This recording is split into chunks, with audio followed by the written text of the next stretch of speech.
If you were a scammer trying to create a cult, which religion would be the best one to borrow from? The answer is Christianity and Islam. Because Christians number 2.65 billion and Muslims 2.05 billion. With such huge populations, even if only 1 in 1,000 is gullible, together you still get about 470,000 people who are easy to deceive. You might ask, if I'm starting a cult, do I really have to borrow an existing religion? Can't I just invent my own? Hey, if you're asking this question, you are not suited for creating a cult because you are not smart enough. When there are ready-made gullible people, why wouldn't you target them?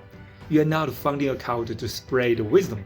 What a cult needs are ready-made scriptures and ready-made legitimacy among believers, like the Christian Bible or the Islamic Quran.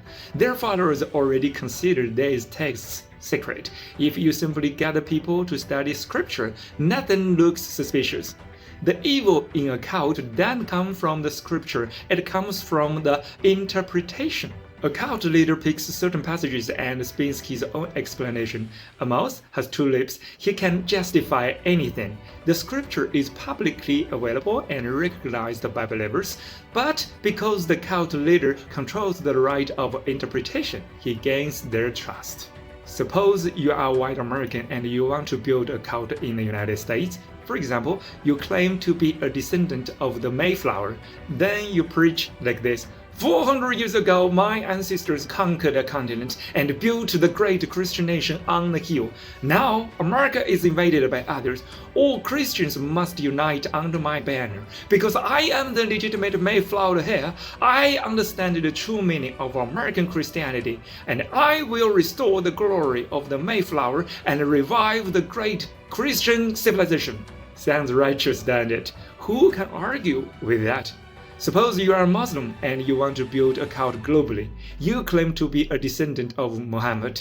Then you preach like this: 1,300 years ago, the Prophet Muhammad sacrificed everything to save mankind. Now the Prophet comes to me in dreams because he cannot bear to see humanity in pain. He wants me to continue his mission of salvation. But righteousness alone is not enough. You need hatred too. Bring up the Crusades, the Inquisition, the 30 Years' War.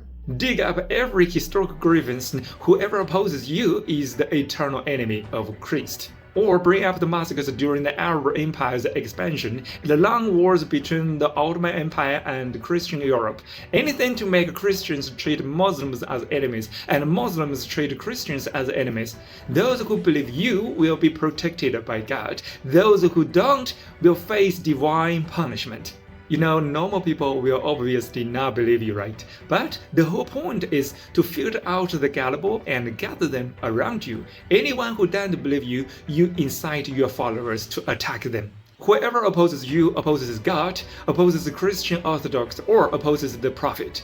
In the past, creating a cult required offerings and rituals, expensive and troublesome, but now much more easier. Just sit in a live stream, stage a scene where God precedes you, or the Prophet speaks to you in a dream, and the donations start pouring in. If someone calls the police, you can claim, I'm just telling religious stories and historical tales. It's full of plot holes, right? What normal person would believe this? The police are normal people. They agree the story is idiotic and let you go. After that, you become a symbol, the embodiment of justice, the descendant of God. Among your stupid followers, many live unhappy lives. No problem at all. You help turn their frustration into hatred toward the heretics. Those grudges are hundreds of years old. Doesn't matter. What matters is that their descendants are still around, and because of them, your followers suffer. Notice something here? A cult's evil doesn't lie in its foundation. Its framework is always righteous. The evil lies in the interpretation, in the leader's personal spin. Everyone can read the Bible or Quran, so why do they need middlemen to interpret? These middlemen have many names. I will spell them out here, or this video might get deleted. You know what I mean, right? In the end, the world is divided into two groups, those who believe him and those who don't. Believers are fellow practitioners, family, brothers and sisters. Non-believers are evildoers, realmans, devils, heretics. Even worse, atheists can't just stand aside and watch the drama. If you are not a follower, then you must be an enemy. If you don't accept God, if you don't acknowledge the prophet, then you are a devil, because only the devil opposes God. Sounds perfectly logical, right? So religion becomes the best cover for scammers and power-hungry opportunists.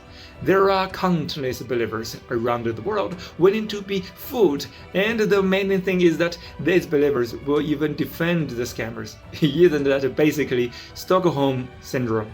Follow me, an Eastern perspective to see the world.